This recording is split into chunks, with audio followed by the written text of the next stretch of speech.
A cyclone hit Greenland.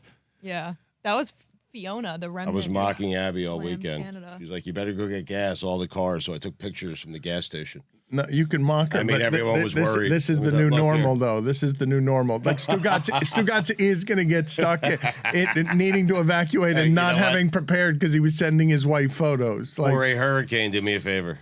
Don't tell me on Thursday something's coming on Tuesday.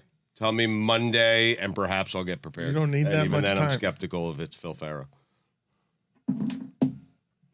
That guy's a No, the problem is that all of these a-holes are like never worried until it's going to be too late for me because It's never too late, You Jess. have more of I've an survived ability many. to leave and do things because you have family nearby. You have vehicles you can load up with supplies and head out of town. And I don't have as much flexibility. I don't have anyone down here I can go, hunker down with. 3 or higher. You got me up. 3 or higher direct. You could I stay with texted me. one of my girlfriends. I was like, there might be a hurricane next week. And she's like, I pretend I don't see it. And I was like, what? the thing that can't be explained to Jessica is that we've endured 30 years of this since Andrew with a lot of scares every year, but it does feel scarier right now, Mike. Like a Cat 3, Cat 4, all of this stuff feels scarier, at least in part because I see on the Weather Channel, these meteorologists, they're giddy. They are giddy. They want a Cat 4. love coming into work in the morning to talk to you about the horrors of what's They're about bored. to rain down on people. They're just bored. Yeah. I mean, meteorology, let's be real, it's a boring job. You know what I mean? You're a scientist, which isn't cool to begin with because you're a nerd. And then you're going around and you're like, oh, attention now. Let me make it as crazy as possible. Bah! And that's it. This is their Super Bowl. This is their Super Bowl. Yeah, hurricane season. Jim Cantori wakes up hoping for Cat 4s. Doesn't he? Loves a good Cat 4. Loves it. And a little look at me, Louie, but we don't need to get into that today. The meteorologists are very excited because they're nerds.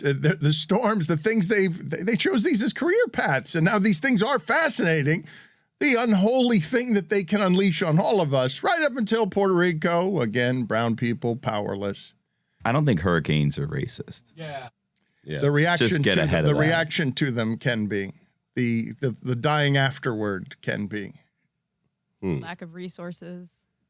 And Puerto Rico's been under it since the last hurricane, and they're United States citizens. But we will see what happens when Miami gets rained down upon and needs some sort of help. And I don't blame you, Jessica, for having an evacuation plan. Why are you hoping for that? Why would you want to hope for that to happen? Are you kidding me? Hope for that? I fear it is all. When It she seems says, like you're hoping, though. I've never in 30 years feared before now, but now I fear. I kind of feel like you and Billy Corbin are rooting for it.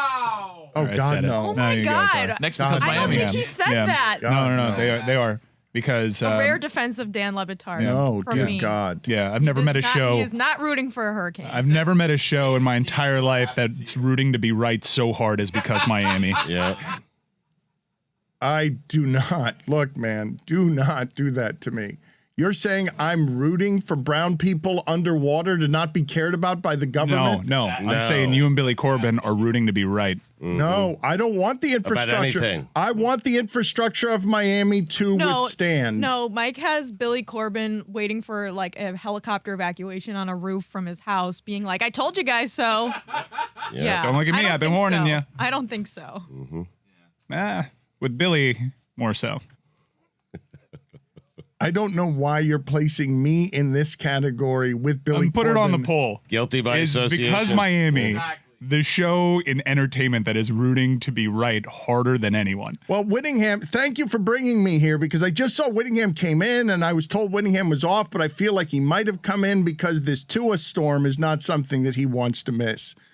But also, Mike, I don't think you're going to skate this morning. Let's get after Chris Whittingham for his I don't Tua think takes. you're going to skate this morning as a loser to Middle Tennessee State, where the coach afterwards said, what was the quote?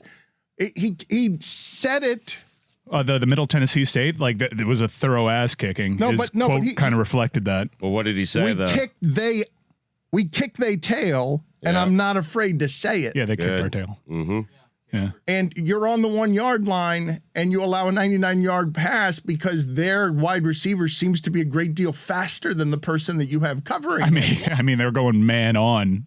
Like they're daring an air raid offense to just be single coverage. I mean, with no safety help. when the wide receiver knows where he's going, he's going to get a step. There's no adjustments here. There was one point where they had 6 touchdowns and 5 first downs. I think there was a receiver in the box score that averaged 88 yards a catch.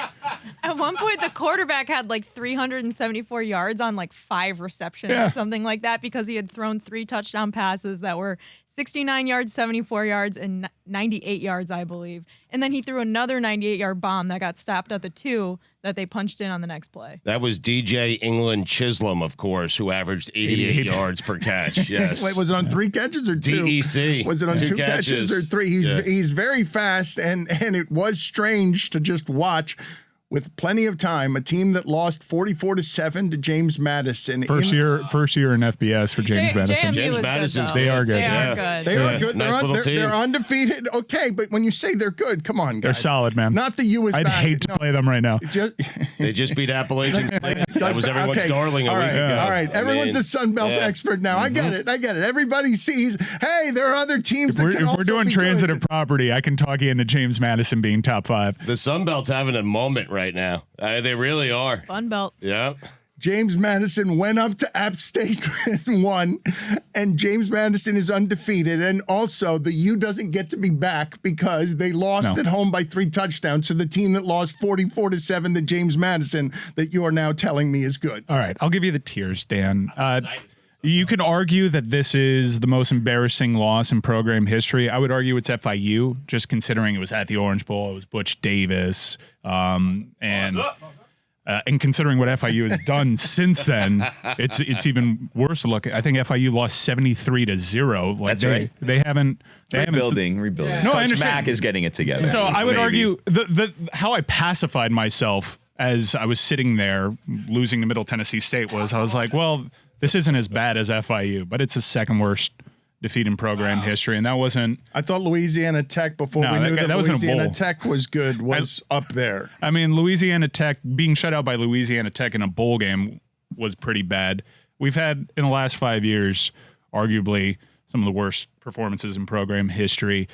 Devastated by it. That I knew we'd drop a dumb one, but never in a million years did I think it would be that dumb. It was the approach to it was arrogant. I think there are a lot of questions to be had. I think there's a lot of people married to systems that installed them with way different personnel, and there wasn't an adjustment made. It was bewildering. I don't know what's going on with this quarterback. I can stop. Let me stop you there, okay? Hold on a second before you get rolling here on allowing everyone to eat your tears, which is something that you had placed behind a paywall because you know a lot of people. Yeah, that was a great idea by me. I must admit.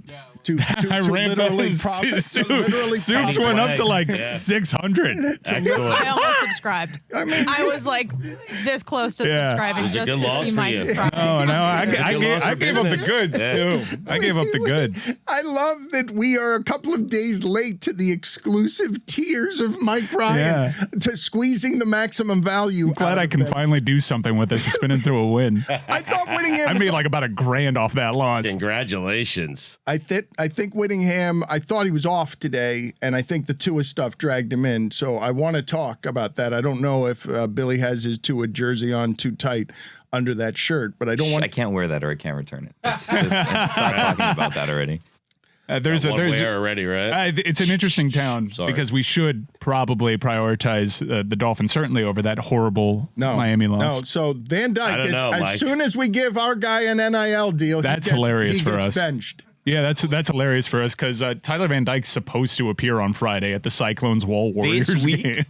Who wants him? I don't know. I gotta reach out to his representative. That would be the greatest if we had an event with 7 people to celebrate Cyclones winning with Van Dyke as our NIL athlete. That's a whole nother ball of wax. I thought we were going to get the second coming of a Cuban savior. Jake Garcia was at the goal line. I thought all of a Is sudden. Jake Garcia Cuban? I don't know. I'm on it. I assumed he was. He's from California. Really? Yeah. So I'm mixing. Is he Mexican? What? I don't know. We don't have not to play spitball this Yeah. one. He's Latin. We could just look it up. Certainly, yeah. But I thought we were going to get Hispanic hero. Well, I think so. From being out of practice, look at me, Louis. Is like Jake Garcia appears to be a bit of a gamer, because if you watch him in practice, he's probably the third best quarterback out there. One thing that I don't have an answer for is he kind of YOLOs it, which is good because he was pushing the offense, he was pushing the ball, and he was taking shots downfield, and he cares a lot less about consequences. With Tyler, man, he was certainly having and I think you can certainly criticize how he was taking that benching too. Not the greatest buy-in from him. Explain this part to me as someone who's all around the program, Mike, and that loss is an embarrassing one. Yeah. And again, they were paid $1.5 million to come down here and $40,000 in expenses to come down here and win by 3 touchdowns against free trip to South Beach against Miami. It's the first time they've ever beaten a ranked team, and then Mississippi State. Middle Tennessee State's Twitter account mocks Mike Ryan by just saying, come get your boy, because they played some sound of him last week. So I said last week was a bad week to be a Blue Raider. Yeah. Not fearing Middle Tennessee State. No, but it's going to be a bad week to be a Tar Heel in 2 weeks, too. Like, that's just going to be my thing. Yikes. Yeah. Miami had first and goal on the 3, Dan, turned it over on downs, and then in the following drive, Middle Tennessee scored a touchdown on a 98-yard pass. Yeah. Terrible.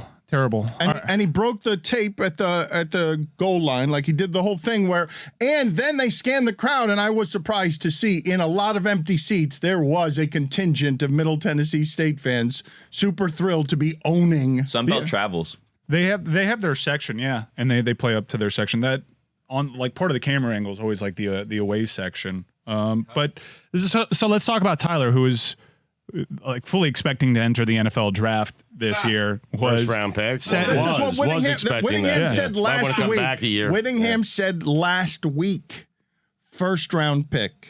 That's not what Whittingham says. That's what like scouts say entering this season. Tyler Van Dyke tied Joe Burrow's prolific passing record, and I know what's happening there. If you watch the first half, he was totally locked in on one read the entire time. He didn't go through any of his progressions. And I think this is why it's important for a recruiting-based coach, Mario Cristobal, to stack classes, because this team got totally undone by one injury to Xavier Restrepo. Tyler Van Dyke, that was his safety blanket. He would go through other progressions because he always knew that he had Xavier Restrepo. Now, it is inexcusable to not be able to survive a Xavier Restrepo injury against the likes of Middle Tennessee State. DJ Ivey, who got burned, would be the greatest recruit in Middle Tennessee State history. This goes beyond just how this personnel has been nuked by injuries. They had Thad Franklin out there as the only healthy scholarship running back. I'm not making excuses. They should have done more with the personnel that they had. He's also grinding them in practices too, correct? They're getting hurt in practice. Mario's practices are very physical, and I think that stuff, maybe that's worth a look, especially when you don't have the depth yet.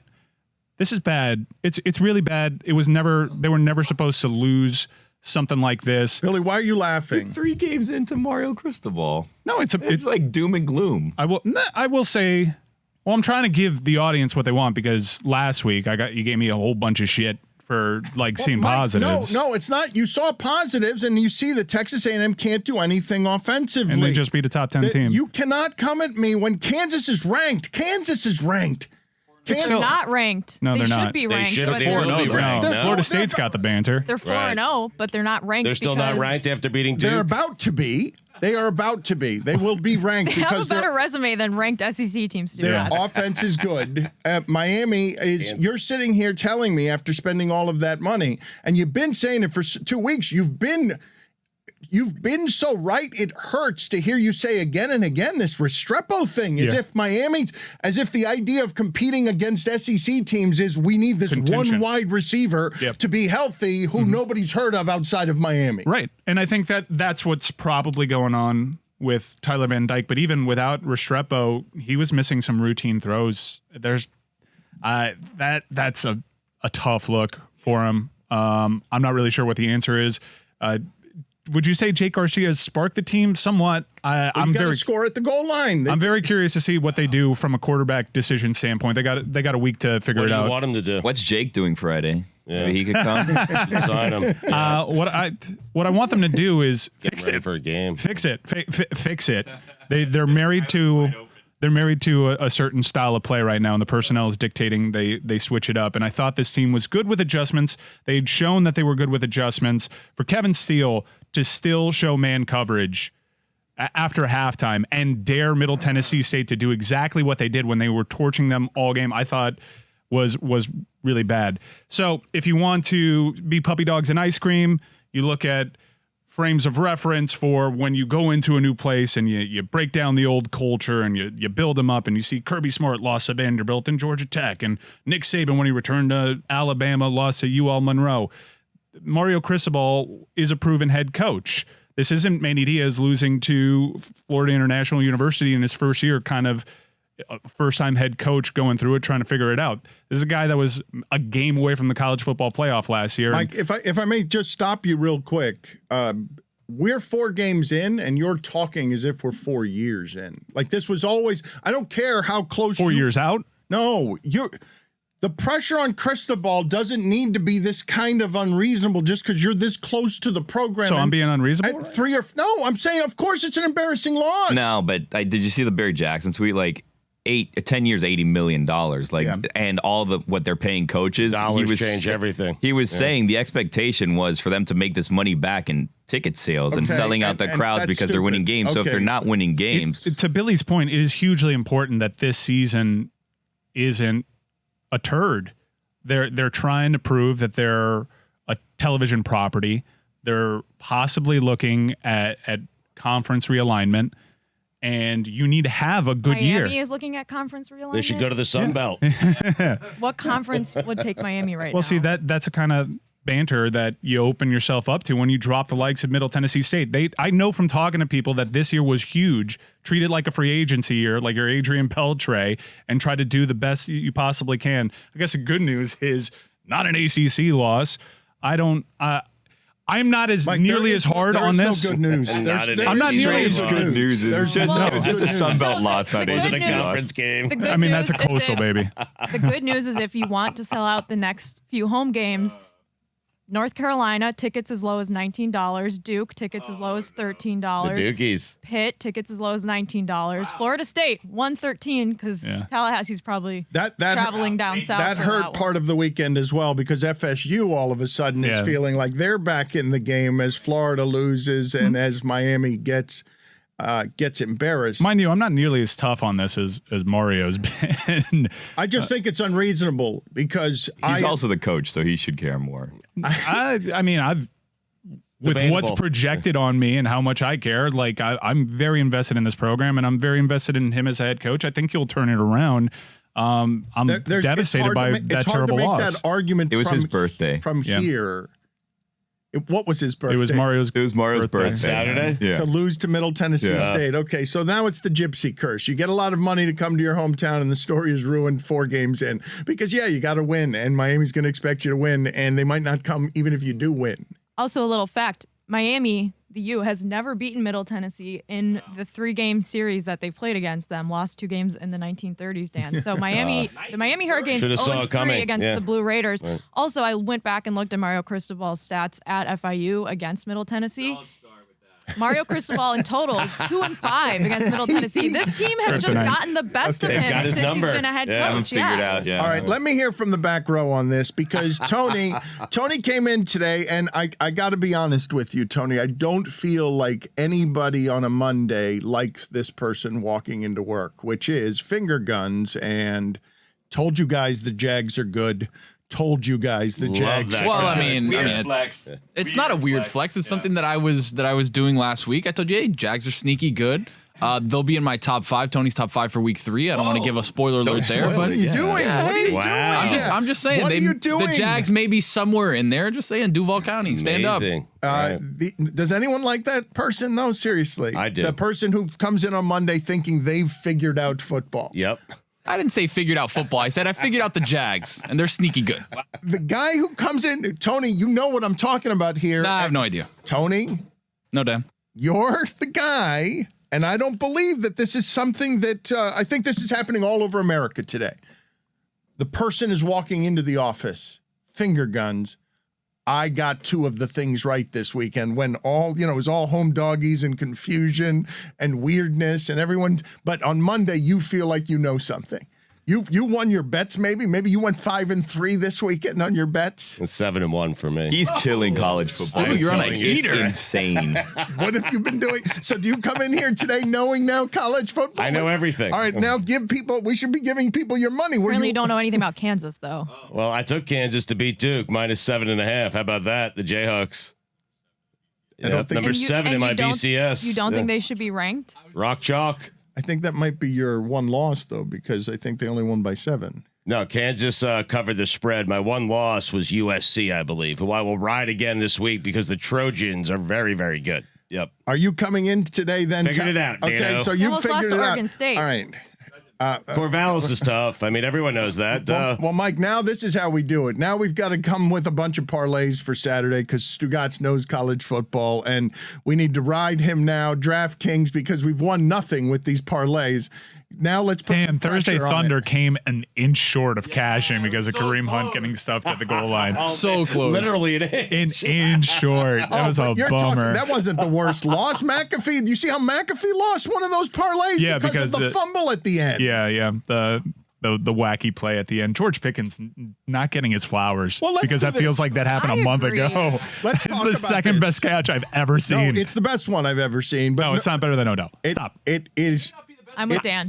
It Stop. is. He caught the back of the ball with his fingertips. Guys, it Stop. may not be the best Steelers catch this season. Deontay Johnson had a crazy catch in week I 1 where know, he and did no like the one's Jordan talking side. about it. Yeah, why not? I'm talking about it, Jess. Why is no one And Why how about is Antonio Steelers- Holmes, AFC Championship game, That was in tippy the toe on the Super Bowl. sidelines? Super Bowl, yeah. No, I thought it was against the Jets to No, get it into was the against the Super Bowl. Cardinals. It was to win the MVP. Super Bowl. Why is Figured Steelers it out. erasure Yeah. happening? Are they so bad that we can't even compliment the 3 interesting things that they've done on offense this entire season? We need to talk about What were the 3? Deontay Johnson, George Pickens, and I'll come back on the You third want one. to? Jalen Warren had a We great can't do blitz this- pickup. We can't do this before we talk about That Tua. is- Najee had a great blitz He pickup. did. He did. Najee, great. That's On the number way to 3. 10 carries Flip for Phillips. 22 yards. Steelers football. Get back to us when you figure out number Hey, 3, please. we still haven't talked Tua. Najee's number 3. We will get to Tua in a second, but the Well, reason, you can leave the national show for Tua. Yep. He is a national topic. He's now. earned it. the reason that I would place the Pickens catch at the top of the list on greatest catches I have ever seen is because of how unfair I think it is that Odell Beckham, by virtue of playing in New York in a Monday night game that wasn't on prime television and wasn't between shitty teams, and we want to believe so much in the Giants, that Odell Beckham's catch got so much more attention because it was first. He's the first guy who's got like this spider web ability. They're 10 It was Sunday Night Football. It got so much attention because it is the greatest catch ever. Right. I was going to It's say, good. it was also a great catch. What I Dan mean, is saying is right. It's New York. It's Times Squared. It's Odell. But also, it was a better catch. On Thursday Night Football, I heard Al Michaels and Chris and Kirk Herbstreit talking back and forth, and he's like, I was like, well, when we had Odell on after that catch, I asked him, like, hey, was that a blessing or a curse? And he's like, both. In what world is that a curse? Can anybody answer that one for me? Well, the expectations go through the roof. They already Which you were make for a shit him. ton of money off Exactly. Right. I guess the Tony, curse was he kept trying to recreate it. No, I think Curse you, has got Baker. I think you guys got that wrong. I think what happened there is he made that Sports banter, Dano. catch there, and his life changed. And he arrived at all his dreams with stardom, and he thought it was going to be something different. Yeah, no, and he really shied away from all that attention too, which is the weird part. You don't have to. You don't have. Man, that That was bitterness deep, was Dan. quick. Well, you see how quick. Let me tell you That where was that deep. was Wait, going. you- You were dreams, trying to kids. pose the argument that That was Odell really is this deep, man. recluse that doesn't want celebrity. No, I'm saying his life totally changed when he welcomed it, and he thought it would be something different. He hasn't seemed happy since. What? Seemed happy. I mean, we Dude, haven't hung out I with just, him. I so- literally just saw an Maybe the Super Bowl IG next story of him racing somebody on the freeway, lowering his window with his phone out, reveling in the fact that that person got to race OBJ. Forgive me, because your bitterness runs deep on OBJ. He stuck it in you at It's the end not- of last Whoa. season, and that is He's when not it, a Browns fan. that- I mean, that is A when I little saw bit, but him. come on, that's a ridiculous premise that Odell is like not wanting all Not this happy. attention. I'm not saying that he doesn't enjoy attention. Did he seem happy to you after? I his- know from people that have hung out with Odell Beckham that it's like there are times that it's terrible and there are times that it's amazing being Odell, and his public persona is one that leans into that. I think it was tough watching him do well in the Super Bowl, then tearing his ACL, then them winning the Super Bowl with him not out there. I mean, I feel like that's got to hurt. I mean, I do understand why he says it's a gift and a curse. It made him one of the more famous players in the league overnight. And again, we're here stuck psychoanalyzing Odell Beckham instead of talking about George Pickens. Not Tua. No, George Pickens. They need to throw the ball to him more. I know they didn't target him for the next 4 offensive series after that. I do not like the Steelers offense, Dan. Me neither. I do not like who the would play like calling. that? I do not like. It's not the players. It's not just the players. Something's up there. You think they have the players to have a more exciting offense? Matt Yes. Canada. So it's a quarterback. Matt I Canada. don't think it's just Mitch Trubisky. Where's Kenny? I had a. Yeah, it's Kenny time. I think it's Matt Canada. And Steelers fans are starting to Blame turn on him. Canada. I turned on him last year. Blame Canada. I tweeted Right. the South Park gif after every single game when their offense dropped a turd. And everyone blamed Ben Roethlisberger. I think it's Matt Canada. Two But broadcasting. I'm not firing him for the record because that would Okay, be really very rude. good, Jessica. I like that Mike Florio has already started a quarterback Hold on. controversy in Hold Cleveland. on. All right, the Write record it is down. set. Put it in the There you go. record there. What else is in the record? I want to come back onto this. So 4 games in, Jessica's being reasonable. She's not firing anybody. Mike, 4 games in, totally unreasonable. It's all falling apart. The Whoa, sky I'm is not. I'm falling. also not firing anybody, and I'm bought into the plan. Well, you can't. You're stuck with him. Yeah. Right. No, no, you seriously. actually fire someone? Let me No. tell you straight up, this has to work. This has to work. We applied all these resources. There are no more. Can there a are no college- more resources. Can a college program go bankrupt? Well, we're about to. Yeah, well, Trump University. Mike is a propagandist when it comes to the University of Miami, and we've been trying to rein him in, and he's unreasonable, and his analysis is very serious. He's Look, you just want to make me whatever you want me to be. My tone is good. My faith in the program, although obviously shaken, I'm a firm believer that this is the right guy for the job, and we'll turn it around. We'll have the talent, and we'll get better. I'm very disappointed at how stubborn the approach was in the game. I think mistakes were obviously made. I think when you bring in the as the subject of much laughter on this show, the reigning Broyles Award winner, for him to have a quarterback that many scouts said is potentially a day 1 draft pick, and for him to shake his confidence inside of 3 games, it's really a bad look. I'm hurt by it, obviously, but like Mario said in his introductory press conference, bring it in tight. Bring it in tight. Please, If TVD can't hang in this situation, which he says is not a college atmosphere, like what would he do at a big college, and what's he Right. going to do in the NFL? Well, that's another thing. TVD, he tends to shoot from the hip sometimes, and he gave an interview and he welcomed a lot of banter onto the University of Miami, and you can't be locked into Ladson the entire first half. May I just for a There's moment? no way he shows up to highlight. Well, what happens I don't know. Well, contractually? Like contractually, if like he it's doesn't a show choice, up, right? it's in there. I'll talk it out with his agents, No. and we'll see. Like get I the also money don't back? want the. He was very clearly like embarrassed by what happened. I think he's got a lot of NIL deals. He had all these big hopes and wishes to enter the NFL draft. My wife, her heart was breaking. I guess that's how motherhood's changed him. She was just locked in on TVD, feeling so bad for him. Oh, come on. And I mean, I think it's why is it wrong to feel bad for him, but like also be a sports fan and be like, yeah, he played well. He should have gotten benched.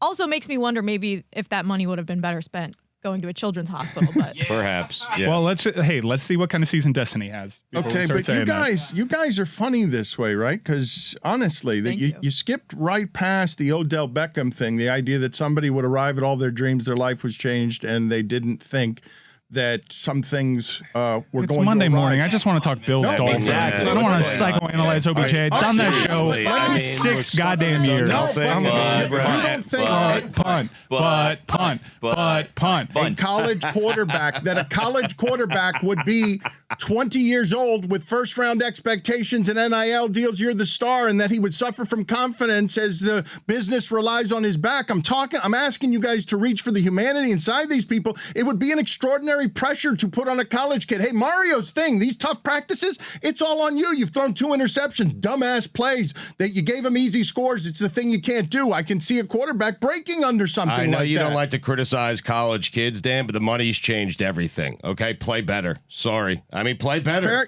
Fair enough. If you don't want that criticism, you're taking every NIL deal out there, Fair. including one from us. Play better. Fair Yeah. point. Okay. Respectfully, nah. Yeah. Let's talk Tua. Good point. Dan's going to do the thing, right? Yeah, are you guys going to do that thing today? What's going on here? Yeah, he's going to do that thing. What's going on don't here? Do that thing. Here we go. Don't do it. Whoa. Buckle up, everybody. That thing is an interesting Buckle part of up. that. But I did love, as someone that has been complaining, God damn, it's hot outside. I did love that the national media finally gets to realize, God damn, it's hot outside. You got Bills fans complaining that there are OSHA violations because of how hot it is outside. Players are falling all over the field. Stephon Diggs is supposed to be on with it. I've never seen him that tired during a game. Oh, they were all huffing and puffing. They also ran 90 offensive plays. They did. The thing about Good strategy. Keep the offense out there. That's as bizarre a box score as you could possibly find. Crazy. They ran 90 plays. Miami ran 39. Everybody had heat illness, which is honestly, folks, that's heat stroke. I had it on my couch. Bad. They all looked so tired and hot, and that's a home field advantage that they revel in come December when it's 1 degree out there and you have the Dolphins team travel up there and they're not used to it. I guess it's fine for them. It was kind of weak sauce to complain, but it very clearly had an effect on the Buffalo Bills. We'll say it does matter that they had 4 DBs out, 2 all-pro safeties. That doesn't matter. They don't have to be better than the Buffalo Bills to beat the Buffalo Bills. They don't even have to be better than the Buffalo Bills to win this division right now. And that's in play, certainly, with what a huge result that was. And I think the most encouraging thing from the Miami Dolphins is that Mike McDaniel is supposed to be a running-based coach. They still haven't gotten this running game out there. They have found ways to win. You see how Hackett is struggling despite being 2-1. So married and set in his ways, struggling to get W's, and Mike McDaniel is just finding a way with this team to win. Well, Mike, you don't have to run the ball if you can throw the ball like at that clip. And obviously we saw Tua's numbers are not great, but what he's they were fine for what? His numbers were fine. He had 18 For passes. someone that was very He was clearly fine. concussed. He had 18 passes. They didn't have the ball. That's another story for another The day. Bills had the ball the whole No, game. it's a story for today. He was concussed, and he went into the locker room and came back, and now he has to do it again in 4 days. I think the Like, Bills that's a had story. 2 drives all game, the second quarter and the fourth quarter. Billy, no, I get that was that. the entire game. I get that, And but- by the way, Josh Allen, don't get me started on him. Dinking and please. dunking all Yep. game long. Everybody's talking about how great he is, how great his arm is. I don't think he threw the ball further than 4 Well, they yards. took the that entire away. game. Dinking, dunking, had 4 interceptions that were dropped against him. Ran out of time at the end of the Billy. game, bounced the ball on 4th and goal. If that would have happened to Tua, the world would have been over. That right. was a terrible game by Preach. Josh Allen. I'm going to say a terrible 400-yard performance by Josh Allen.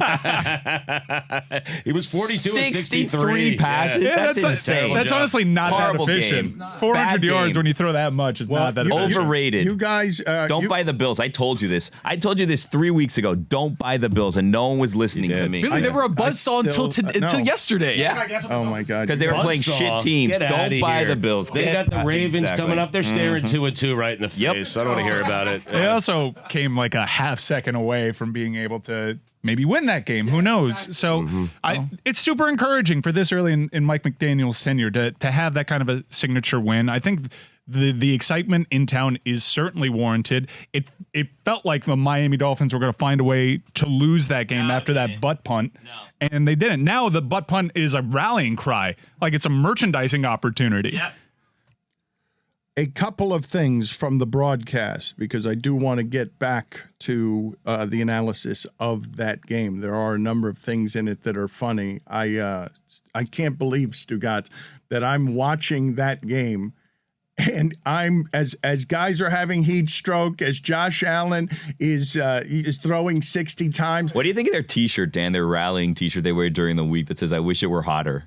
Because that's what the Dolphins do during the week. I saw that as very much a Miami Dolphins climate change victory. Yeah. Where no, I did not think this philosophy. You say McDaniel's a genius, and I will tell you this is where he's a genius. I'm watching the whole game, and I'm like, wait a minute, is the whole strategy to just see if Josh Allen punches himself out? If he just punches himself out, and at the end he doesn't have the arm strength for the easiest throw on fourth down because he's just going to punch himself out because he's exhausted, and they're all exhausted. By the way, credit to the Dolphins defense because they were out there the entire game in that heat, and they still stopped them. The Bills had the ball for north of 40 minutes. The Dolphins had the ball for less than 20. Think about that. That's an excellent point about the defense. The defense won the game. Josh Allen looked so unsettled. His footwork was disastrous. He still has the arm talent to kind of overcome that somewhat, but with a thumb injury. But he was overcompensating a lot too. He would get out of the pocket and throw across his body like we used to see back in the day. Old Josh Allen. Billy, to your point on whether or not, if you want to mistrust the Bills, you can do it from here. In one-score games, they're 0-8, and the only team like that is the Texans, 0-6-1 in one-score games late with the recklessness and some of the stuff that can be Achilles' heel for Josh Allen. It's a ridiculous thing we've done here with the Bills where they had a great game, a game for the ages last year against the Chiefs, a game they lost, by the way. And their loss was so impressive that we just thought Josh Allen, best player in the league, Bills, best team in the league. They're not. Like, I'm totally like enough of the Bills and enough of Josh Allen. They lost a playoff game. I mean, Stugotz, if we're going to do one losses on Monday, honest to God, I watched that game and I'm like, I'd love to have the Bills as my team. Right. Get out of here. Much rather have the Dolphins. Yeah, were you watching the game? Or the Eagles. Eagles are good. The Eagles are really good. The Eagles are coming. So good. Tua beat a guy without an O in his last name also. We're not talking about that enough today. Well, Josh Allen does have an O in his name. No, not last name. Oh, okay. It has to, I thought it was first and last name. No, last name. That was the curse. Yeah, you guys don't know about this? Yeah. No, we don't. He was only beating quarterbacks with O's in their last name, and now he's proven that he can beat quarterbacks without O's in their last name. So it's another step in the progression. Analytics. Of Tua. All right. Advanced. When you Checking boxes. When you combine So, Josh Allen, I should want Mason Rudolph to start when the Steelers are in town. Well, not anymore. No. Right. No, he was only beating Okay. teams with O's. So now it doesn't You matter. guys don't understand. Yeah. No, it's No, a he's good stat. transcendent. It's No, a he good beats stat. everyone. It's It's a okay. good You stat. want Trubisky. Everyone doesn't get stats. Right. It's okay. in the hyperventilation of 3-0, combined Josh Allen now falling to 2-1, and my God, at the end of that game, what it would have been doing today if that butt punt had been like a touchdown for the Bills and they threw it all away. The idea of punching them out doesn't work because we kicked up football into our, the up back's ass. The revisionist history immediately has made the butt punt a winning play somehow. It's incredible. Okay, but now look, Mike, after Burrow, you've got the quarterbacks on the schedule for the Dolphins. This is the list here. Thursday night's going to be so great. Yeah, it's going to be great. After that, it's Zach Wilson, Cousins, Trubisky, Goff, Fields, Brissett, Mills, Jimmy G. That Goff game, keep an eye on that one. I mean, Lions are Well, good. there's a no in that. You're starting to think Super Bowl? Is that I'm what you're just doing? telling you that Greg and I tried I'm to tell telling you. you injuries and Wait, schedule did you bring is that what up you because need you to want be to do looking at. schedule? No. Hold on a second. Do you want it? Yeah, you mentioned Finally. it. I have it here. Don't just 1 second here. Okay, next game. Nope. The Thursday one is the one that Mike wants to talk about because Tyreek Hill is saying that he owes Eli Apple. No, I still want to talk about Sunday's game, and I do think it was a victory for climate change discussion in the state of Florida, not just here but in Tampa too. I saw Alan Lazard puke after catching a touchdown. Cannot wait to listen to Because Miami, where you're actually going to talk football. You think the Dolphins are amazing. good now? Wait until they're playing in water. But, Mike, I actually did think to myself, should they be doing this? Should these guys be out here in pads playing football? I actually thought that to myself during the game. I've been saying He in laughed at me when I pads. said I it did, 2 I weeks laughed at ago. you. And just like Dan and I have been that's saying, for heat I've been yesterday, asking though. myself those very same questions anytime I walk to get my mail. Right. Like should we be doing this? I'm out here in all these clothes. It is way too hot for this. Yeah. It's absolutely right. Yesterday, I went paddleboarding instead of watching the early slate of games because Why would you do I that? live in Miami and there's so much to do here. There's so many activities.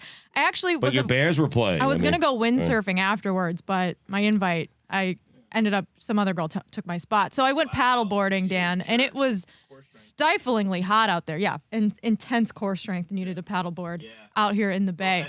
It was stiflingly hot, and I could not believe as I was paddleboarding that merely 20 miles away there was a football game happening in full pads on the field while the visitors bench doesn't have shade from the beating hot sun. should The architects of that stadium, man, what a design. They crushed it. They Evil. really did. It's the greatest advantage in sports, I think. The greatest designed building ever. Yeah. I think the Bills should not allow the Dolphins heaters when they go up to Buffalo and all of a sudden that offense is a little harder to stop. in when Josh Allen is pinballing all over the field in the snow. Perfect conditions for him. Just toss it 2 yards at a time. Jeez. How about, you know what? I don't want to take anything from yesterday's game other than from concussion, from shouldn't be playing to a perfect pass to Waddle. A perfect. 22 stride. Oh my God, what a throw. So the argument, the NFL is looking into the concussion protocol. Mind their own business, okay? NFL, like, mind your own business. That is their business. No, it's He not. collapsed Shut on up. the screen. Mind your own business, Players Association. Not their Enough business. of that. It's an NFL happens in player. Miami happens It's in not Miami. NFL Players Exactly. Association business. Mind your own beeswax, There are okay? no rules down here. Tua okay? said it was his back. We're good. So Keep it moving. Tua showed up with ice packs on his back, maybe because of how hot it was, but he claims it's because his back locked up, and that's why he stumbled on TV despite his face showing a lot of signs of head trauma and his head showing signs of head trauma considering how it snapped back. He cleared it, ended up playing the second half. It was a lot different with Teddy Bridgewater out there for his brief When he cameo. went to the locker room, do you think he was watching Teddy Bridgewater and said, guys, forget this test. We need to get back out there, right? It's the worst possession I've ever seen. It's a hell of a throw. If you had questions about Tua's arm strength when Teddy was out there throwing bubble screens and the ball is kind of cartoonishly slow, and you're like, wait a minute, I just saw him at Miami Northwestern throwing with the guys, and some of those guys had bigger arms. Yeah. You think Tua's arm is weak? Watch those Tyreek Hill bubble screens when Bridgewater's throwing. Whereas I've had questions about Tua's arm strength, I have zero questions about Teddy Bridgewater's arm strength. I know what that is. So now we need to get this 3-0 season, not to Bridgewater, but look at the schedule up ahead, and maybe we can get 4 or 5 of those games with heat stroke, just burying teams in climate change. Hey, man, I feel really great about my guarantee that the Dolphins would make the playoffs with zero consequences attached because this team is making the playoffs, and now this team has a legitimate conversation to be had about the division. You can talk division now with that result over there. They have the reigning AFC champions who finally won a game, Thursday night primetime. That is a massive, massive game for the Miami Dolphins. It feels like a big game, and I think that's a big takeaway here. Big game atmospheres. That atmosphere at Hard Rock Stadium was electric. It made it difficult to play in. Dolphin fans have something to celebrate in unison right now, and it's not kind of like the Chad Pennington year where you kind of know, oh, Wildcat, maybe Brady's injury allows for this season to be happening, but this is a start of something hopefully sustainable. This is you laying the foundation. This is potentially a star at the position, something that they haven't had since Marino. It's a very exciting time. I envy how great this must feel for Dolphin fans. In a weird turn of events, when we said the AFC had so many good quarterbacks, all of a sudden you're looking across the landscape and you're like, Matt Ryan, I don't know about that. All the guys, Russell Wilson in Denver, not looking good. Derek Carr not looking good. All of a sudden, Tua's like a top 5 AFC quarterback. All right, And slow Josh down. Allen not All looking right, very slow good. down. Pro Bowler, Pro Bowl MVP. season. Mahomes, little Tua- schism there. You saw that? threw 18 What's going on there? 18 passes yesterday. That was his back, Dan. But there was a muff punt. There was Yeah, no. bad special teams, missing field goals. If that punt goes the other way, people would have buried Tua for not winning because we're only doing this wins and losses with this. It's getting dumber and dumber. It's the analysis around Tua is now just going to be winner guy, grit guy. He knows how to win. No, he made plays. He made winning Wait, plays. hold on a second. yes, If sir. that you're saying if they would have scored a touchdown on that pass, I'm saying Tua if would they have lose gotten the ball game, back. I'm saying if they lose the game, if today is a loss for whatever reason, same stats, everything's the same. Josh Allen just doesn't hiccup that throw at the end. Josh Allen wins. We are running away with God Almighty. The Bills are overwhelming. They swamped the Dolphins. Not overwhelming. I mean, the Dolphins showed they could hang with the Bills Yeah, they yesterday. did. Not overwhelming. At the very least. But Right. Every other game the Bills They have kept played the this year ball was a all game, blowout. but they kept the ball all game. There was 28 minutes. they lost. That was the game plan. But I mean- 28 minutes, the Dolphins did not have the ball. The Bills had the ball for 28 straight minutes. They also have the L, so good What luck, does Tua Bills. have to do Congrats. with that? I mean, he made a massive throw. He's made the last 2 weeks. He's made the winning plays. We got on him a little bit because we were having the same Tua conversation after week 1. He didn't really flash. Last 2 weeks, he's flashed. I'm not even sure he was supposed to be out there in the second half. But if his back is, let's extend him the benefit of the doubt, and let's say his back was locking up. Yeah, poor guy. To some of the back strength to make that throw. It's a really impressive win. Herculean effort. The throw was to Waddle incredible. was crazy. It was crazy. They But I mean, had- Dan, the thing you've clamored for a while with this team is excitement. They're exciting. They've played two of the most exciting games You're this missing season. out, Dan. Just enjoy it. I know, but yesterday they sat most of the one that was being played out. No, on they the were other smart. side. Tua was efficient. He said, I'm not going out there in that heat. I'd defense rather sit didn't here in the sit, right. shade with the AC, with the little, the Liquid misters IV. going on. Exactly right. I'll go out there, bing, bang, boom. I'll score my points, and I'll go back to the bench. Now- Let Joshy out there roasting the sun. And you know what Tua does for that defense on Thursday night? He wins them a game. Guys, take a night off. You guys gave it to me. I had my back issues, Yep. maybe concussion, but probably concussion, but my back issues. Yep. This one's on me Thursday night. And by the way, what a man, huh? What a leader. The way he was consoling Josh Allen after the game. Yeah. Most people would rub it in his face and say, ha, ha, loser. That's what you get. Not him, not Tua. He said, come over here. Come to daddy. Put your head on my shoulder. I'll whisper sweet nothings into your ear. Love the kid. It was really cute, actually. But Yep. the Bills had an undrafted free agent corner playing, I believe. Yeah. Against, A lot couple of no, them. the whole, Against- the whole secondary against was Waddle. rookies. The whole Well, one- secondary. No, well, not all. one They, was a drafted rookie. One was an undrafted. one was Well, a the first round. ability is Jaquan availability, Johnson from you know. that 2017 Killian, stand up. six round draft pick. Again, That was important. The Dolphin Yeah. offense only needed to do just a very little bit yesterday, and he made a. They only great could throw do a little bit. in a huge spot. But how have we gone? How have we gone this far into the show without talking about Ken Dorsey? There we go. Ken Dorsey destroying the press box because at the end it was just maximum Josh Allen, like he's a centaur, he's running around. I will ride him to a head coaching job. You motherfucker! You motherfucker! just like don't. The ball needs to not be in bad. Look, I didn't know anything about quarterbacking. I almost won the fucking Heisman because I knew how to manage a clock. Don't run around out there and make an amazing play to not be tackled, to then get tackled in bounds and not get the points we need to get the field goal. They kicked the football into the ass of their own man. Let's take this from them. We've got guys dying out there. 12 of them have died from heat stroke. Win the game. Ken Dorsey, you've never seen him that enraged. No, that's not his personality type. Granted, in college there was never any reason for him to be that frustrated except for maybe his final moment in a uniform. But I've never seen anything like that. I didn't expect it from Ken Dorsey. But when you consider the plays that he did it on, he schemed a guy open, Josh Allen, because his thumb, because it's 1,000,000 degrees out, because he has no legs, because he makes a bad throw, bounces it, and he thinks the game is over then. Then the butt punt happens, and they come within a second of clocking that and having a shot to tie a game, and it comes down to execution. But also, big victory for the Sun. Huge victory for the Sun. The Sun bleeds teal. The Sun was so helpful. They were moving slower. They were cramping up. was Two guys amazing. had heat stroke. Yep. That was a home field advantage. And it's whether it's the University of Miami or the Miami Dolphins, everyone says when you have a good team, that place can show an electric atmosphere. I think the Dolphins proved that. That was a true home field advantage in a sports town that gets all that shit. And it was amazing to see. Lot of full seat backs, Dano. Enough out of you. I'm so sick and tired of hearing about this thumb also with Josh. You know how many animals don't even have thumbs? Like, get it together. They can't throw footballs though. Yes, they can. Billy, how happy were you when he biffed that throw? It's just he's got the biggest On arm fourth in the and world. goal? Yes, he's Oh, got- he doesn't. He's over. And Herbert, don't get me started on him. What a He's loser terrible. he is. Yeah. What are you doing to Herbert? He had the right guy. so I mean, sick we and did. tired of him. I didn't get you started on her. Yeah, but The you were doc- about to at some point. Their head coach, whatever his name is, Staley was like, hey, Doc, maybe we give him the old Tyrod treatment. You know what I mean? Because, Jesus, he was horrible yesterday. The old Tyrod treatment. Yeah, the doctor that punctured Puncture Tyrod's lung, lung. yeah. he that, said, Shut him the up. lawsuit. Who's Yeah, next in line? Yeah, That's what he was saying Tyrod to is Staley suing that yesterday. coach, Yeah. that doctor, and that's the doctor. who's hanging Yesterday around was a Herbert. victory. Why do they still have him around, by the way? It's weird. I mean, I don't know Yeah. much about medicine, but I know that's not punctured a man's person you should have- lung. Exactly right. Yeah.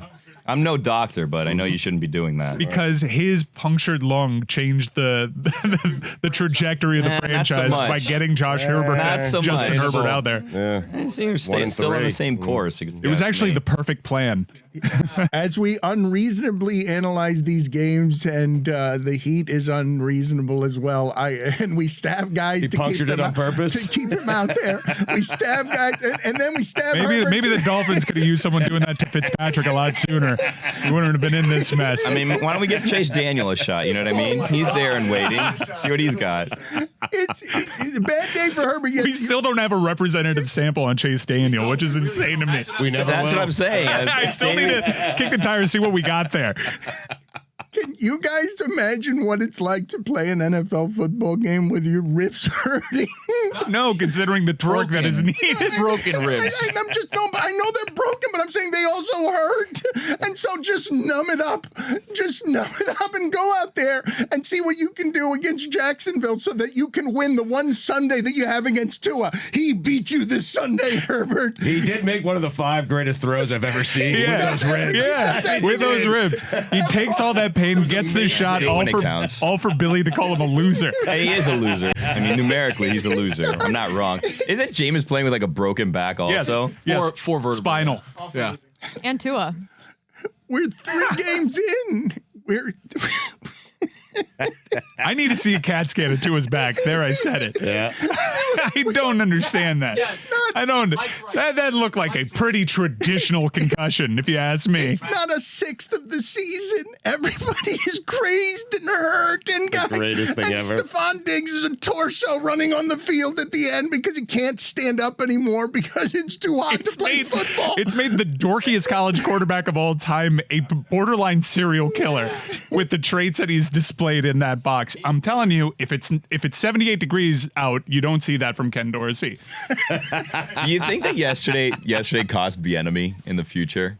I mean, he's been getting passed up as it is. Now everybody's talking about Ken Dorsey kind of skipping the line and him being the next head coach. Then Bieniemy's on the sideline arguing with Mahomes. Do you think that that's going to cost him? Dorsey got himself a job yesterday with You what think so? what all of that was. Man, I think he Fiery. I How think about you get your offense off You the don't think he field? hurt his chances a little bit?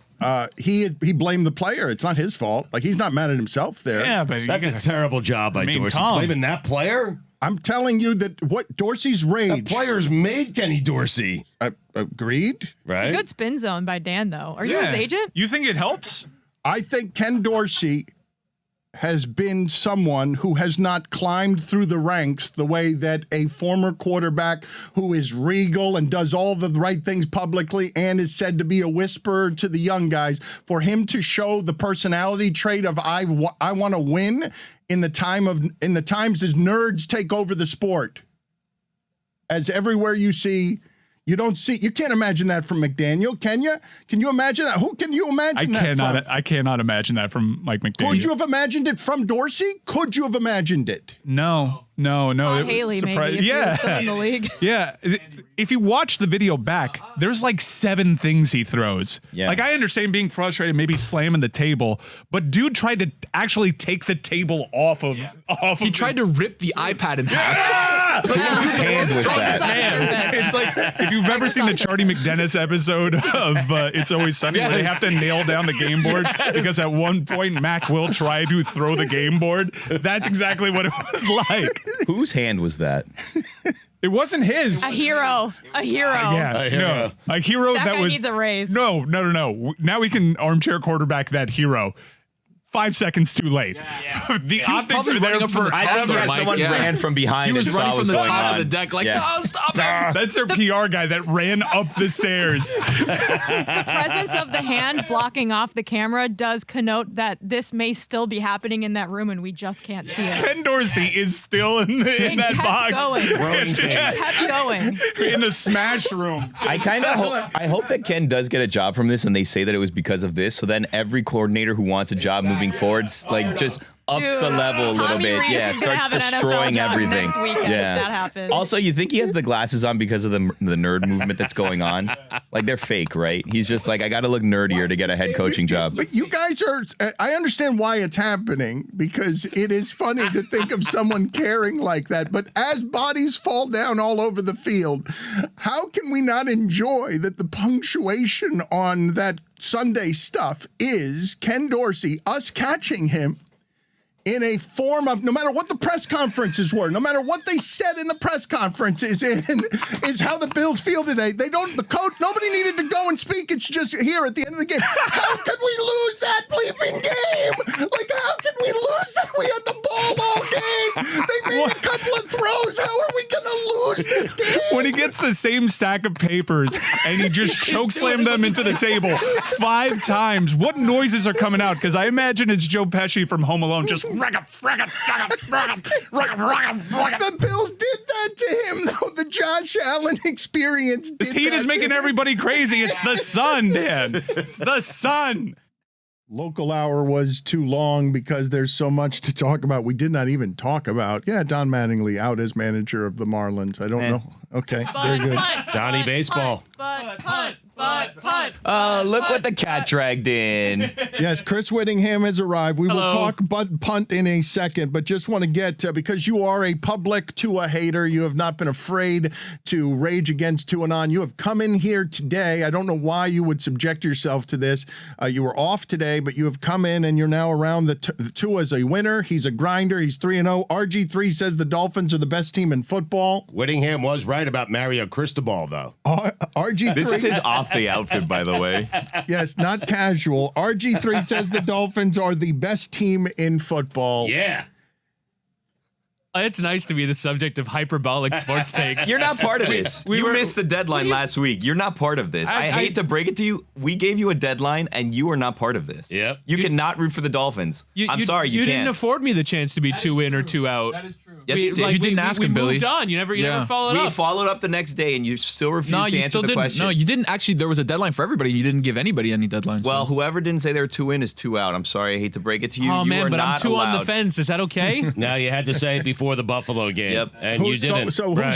who's 2 in? You and Stugotz are the only 2 And ins? Greg Cody. I'm 2 in. Yeah. Mike Fuentes is 2 in. Chris Cody's 2 in. Greg Cody's 2 in. Stugotz is 2 in. Everyone else is 2 out. You're 2 out for sure. I'm True Binsky. You're paddleboarding because you don't want to watch your team in the 1 o'clock hour. Yeah, they played on Thursday. Dano. Well, how about the Bears? My bad. The Bears won the Yeah. Lovie Smith Bowl. I was a little sad for Lovie though. Yeah. Justin Fields also. I keep wanting to accuse Jessica of not wanting to watch Trubisky. Justin Fields. Sorry. Whittingham, what are your thoughts on all things Tua related before you get out of here? Because people view you as one of the nation's preeminent Tua haters. I kind of loved that yesterday almost sort of had nothing to do with Tua.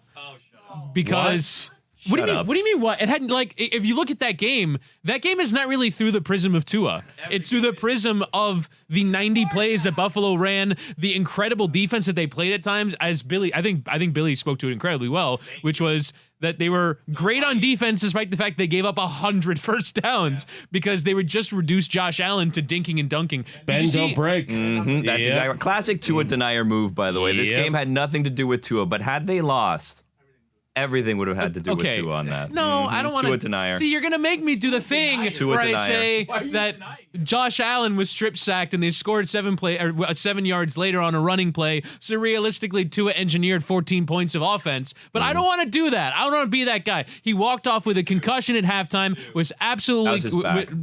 was incredibly brave to come out in the second half.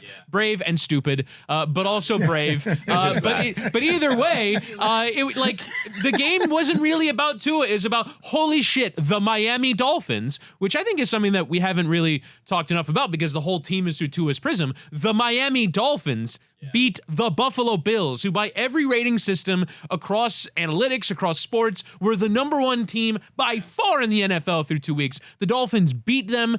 They made them sort of look completely broken by the end of the game. That and, the impossibly hot sun. But also, 12th man. like the Dolphins Yep. beat the Buffalo Bills. The Dolphins are good. And you can kind of stop focusing on the quarterback for a little bit because this team is good. This team is fun. And that's all I ever really want on a week-to-week basis. So I didn't really have too much to say on Tua.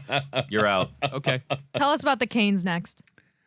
I don't want his Cane's thoughts. Oh, I do. You do He want was at his the game, one of the Yes. 6 Yeah, fans that okay. made It's it. there, yeah. I texted Whittingham saying, "Oh, I hope they lose. That would be perfect for the show." He said, "I went to school here. I'm kind of hoping they win, but I'm right on Cristobal." You were proud of yourself. I mean, I kind of felt like I was vindicated after like 11 game minutes because the offense that we saw, like two passes, 2 picks, and the entire first half was anemic. It changed when they changed quarterback. I'm really surprised at what's happened to Tyler Van Dyke. And I think a lot of it has to do with, if you go back, if you look at his numbers on last season, he was actually fairly inaccurate at short and intermediate levels, but completely crushed it with deep passing.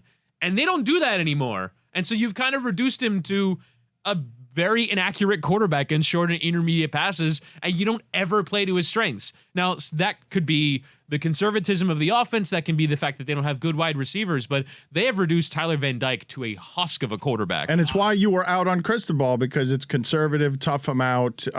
Mike now is lurking back in the room because he wants to spit UM propaganda. But I want the audience to realize how funny the competing rooting interests are around here. It's not just Billy and Tony in the back row fighting on behalf of the FIU Panthers and Golden Roaring. They lost by 8 touchdowns to Western It's not about Kentucky. that. It's not about that. It's not about that. It's a culture thing. It's a culture thing. He doesn't get it. He doesn't get it. Real New Miami head Heat. coach too. Yeah. New head coach, right? Yeah. I actually flipped on the FIU radio broadcast, leaving the Hurricanes game, just to see if maybe I can feel myself feel better. And it's like, FIU fans, it'll be better days for us soon. Yeah. But It's a great call. Mike Yes. Ryan was heavy on 0-1 against Western FIU in the Kentucky last one. first half and second The half, Hilltoppers. and to drub FIU. But so you've got Mike with the unreasonable, just Minister of Information talk around UM, but the NFL, his fandom is just generally of the sport. And here you've got Whittingham. Clearly, his rooting interest in sports now is just where can I be right?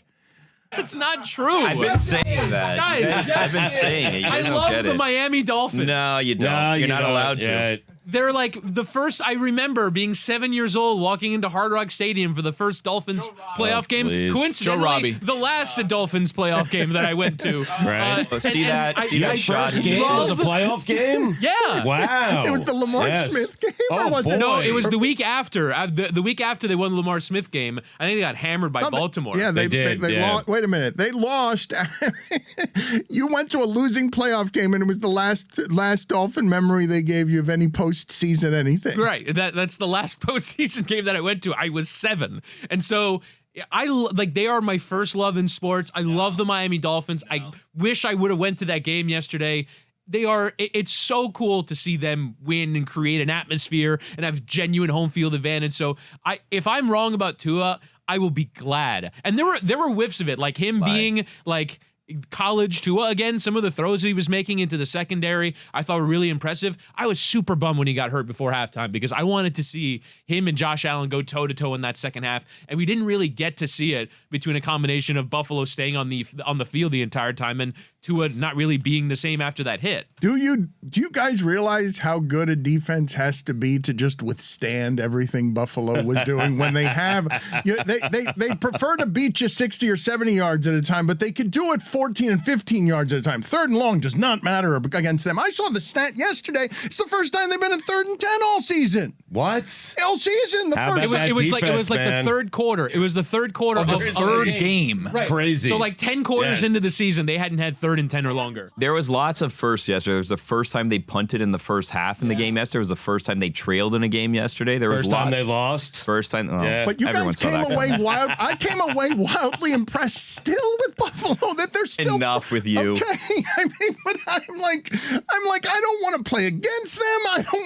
I do not want to deal with this team ever because they'll throw it out to a running back and he'll get 17 yards, and I got to worry about Josh Allen's going to run 19 yards on 3rd and 11, but they're never in 3rd and 11. It was Singletary is incredibly frustrating to root against because they weren't very good running the ball, but there is always the dump off to him on 3rd and 7. It's like, of course, he's going to break 2 tackles and get into the secondary and get a first down. You're right. I was stunned that Josh Allen threw the ball at the receiver's feet on 4th down. I thought even though Josh Allen had a drive, I think it was that second to last drive, where he should have thrown 3 interceptions on the one drive, I was still afraid Old at Josh the end Allen. of it. It was all tired. Man, fatigue makes cowards of us all. Like, he can't be just a mythological. I think Gilliam's over there. Let's throw it. He can't be a mythological centaur all the time. He's 50, throws in, he digs on his knees. He's like, oh, fuck this. Come on. I'm throwing it 30 yards. Diggs was broken. Like watching him cramp Half up on the the team sideline was broken. and try and run out. Yeah. Yes. Like I think the Bills were down to their 7th string offensive lineman. A tight end must have been playing right guard for them at some point. 'Cause every single one of their linemen was running off the field with heat exhaustion. Let me get back to a couple of things, Stugotz, that happened on the broadcasts last night, or actually Thursday night, because Jessica's now had to correct me like 3 times. I keep making the Steelers game a Sunday game when they played on Thursday. Primetime, Dano. Yep. Al Michaels likes to make sly gambling references. That score matters to some of you, as there are 400,000 DraftKings ads all around him. Like the old school broadcaster still sending a whispered shout out to the gamblers when it's all Whispered. It's the only ones who are watching at the end of that game. Did you see the end of the Chargers-Chiefs game? Al Michaels had Chargers 4.5. No He doubt. literally said, Yes. yeah. But he could do that now. The boys in the desert. Yeah. He covered with the back door on that TD to Palmer after Herbert just opted out of running for a first down earlier. Is it not funny to hear the old broadcasters sort of pretend around it? Because he did at the end. That score matters to some of you out there, like a whispered wink. He's and so good at it, though. everybody's in the 7 devices Right. He's so gambling, good at it. in-game Yeah. wagering. No, but I mean, it's not.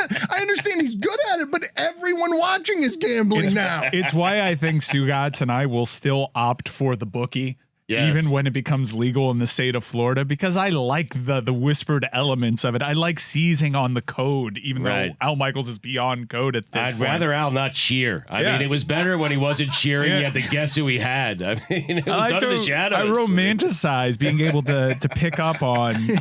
Bro, Musburger was the best at it. Yeah, Right? yeah, it's- Clearly had money on the games. Was he the Kind of like most Fight overt? Club, you know? You just lock eyes, and then you just move on. Right. Now everyone's got their screen caps of their parlays. It's just it's not for me. But- I need to meet somebody behind a Walgreens. Thank you. I get my money in a baggie. I mean, I really do. No. Brown paper bag. Salute to DraftKings. Salute to them. I don't live in a DraftKings state, and they do make it easy. But for now, I'm gonna live it up here. Going to the back alley, handing somebody a wad of cash. No one does that anymore. We all use Cash App and just put I it think, under chandeliers. I think Al Michaels and Musburger Shit. are not paying their bookies by Zelle. I believe they're meeting with them somewhere. And Al Michaels was yelling yes, because old school cash style. It surprised nobody when Musburger went to 87,000 live new- in Vegas late in his life, because we all heard it during the broadcast. You're gambling on all of these games, Brent. We can see you, and you're wearing out the Greek. You're wearing him out for information on the side. They hired 87,000 new IRS agents just to look through our Cash App histories. Let me go a step back to something else that happened on the broadcast last night in that terrible 11-10 awfulness that was a game I've got to watch because I've got Niners bucket of death. And I'm like, just watching bleep me. I'm watching and I'm What like, a bad I don't game, want to man. care about this. But during the game, Who is Johnny the Bone, and why are you paying him $4,000 to consult you? during that J-Bone. that game, Stugotz, very quickly, Orlovsky was released. Dan Orlovsky, I love him as a character on television because he was clearly a nerd in the room of those cool guys, but he is relentlessly himself, and he knows that he knows football and is much better at football than most of the people who are critiquing it or watching it, but he stepped out of the end zone one time, and it's what people associate with him caring deeply about being good at that sport, which must have been hard, and now being good at broadcasting. Orlovsky, what do you know? You ran out of the end zone, because all of us would. And me with urine and shit on my legs, if you said somebody was chasing me and I've got to remember, hey, I've got to stay in bounds. No, I'm going to run out of the back of this, afraid because it sounds like it's snorting, it's violent, and I might look like Tua yesterday if somebody plants my face mask in the ground. You have Orlovsky becoming an on-air NFL personality to prove that he knows football more than the guy that you saw run out the back of the end zone. Like, instead of just retiring from football with his career earnings, which are somewhere in the $3 million range, according to Sport Track, or whatever it's called, you have him It's becoming... one Chase Daniel handoff, by the way. That's true. Right. You have him becoming a studio analyst, color commentary guy. I have him choosing a life in football, the one that he could get at because he cares about it, loves it, and is unrelentingly himself, and also is probably haunted by, you're the clown who ran out of the end zone when things got hard, because that team was the 0. You're also the representation for the 0-16 Lions. Well, he's also off the hook. Because last night during the game, and a lot of people noticed this, as soon as Jimmy Garrapolo stepped out of the back of the end zone, before even mentioning Garoppolo's name, Tirico got there with Orlovsky did that once. Got there so fast. Was waiting for that moment forever. He had not. Like, it was right. Tirico had it right there, and Orlovsky was like freed by it. He's like, no, give me freedom. Please don't put me there that quickly. But what an anchor for Orlovsky to carry around as a guy who made it to the top of professional football, and we make fun of him because he wasn't good enough. Well, he made it to the Lions. So let's take it easy a little bit. The bottom of professional football. Do you think he's watched every possession inside their own 5, hoping for one day? Yes. Yeah, but It's the same way I imagine Jose Canseco watches flies to right field. Waiting for a ball to bounce off someone's head. Come on. Anybody. Just someone else do it, please. It's bound to. It's one of those things, though, I feel like, Orlovsky, like you think you want it out of your life, but you might miss it once it's gone. I don't know. I mean, that's his signature play, you know? So this wasn't even the first time an NFL quarterback has run out of the back of the end zone since Orlovsky did it, but it was during prime time, and the last quarterback who did it played for the Browns. So we kind of just were like, that doesn't really free you from the curse. Someone like Jimmy G has to do it in prime time while America is watching to free the spiritual Dan Orlovsky curse from whatever inanimate object it's trapped inside of. You know what I like so much about this one is that it's a time capsule. The way that Orlovsky was in like the Metrodome, and you're like, oh, they used to play on like turf and this big balloon. When we look back on the Garrapolo one, it'll say end racism in the end zone. And 10 years from now, we'll be like, that didn't work. I don't think Orlovsky's freed from that, right? Like now he becomes that meme where anytime anybody runs out of the back of the end zone, it's him. His was more egregious because he kept running even though he was out of bounds. Yeah. Like, let's not make any mistakes. There was a guy in an out this. route. Yeah. He had more room, too.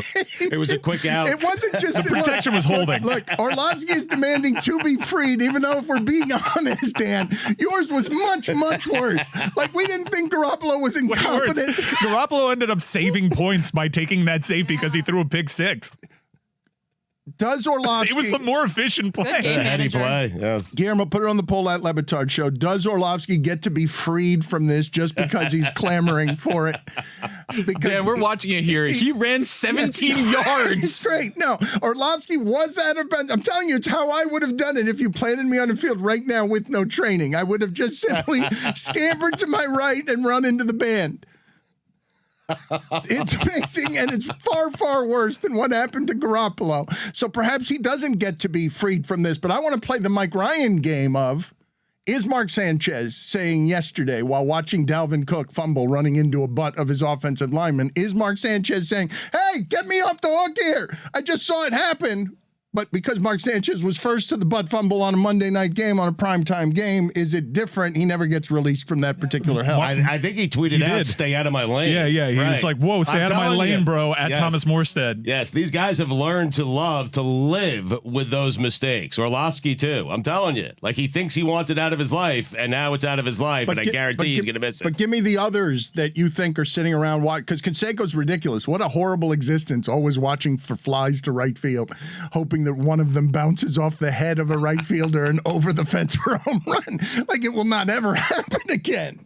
He's not one to turn away attention. You think that he wants the attention off of him from that? I'm just saying I don't think that's how he's watching right fielders. You could see him at his car wash this weekend, by the way.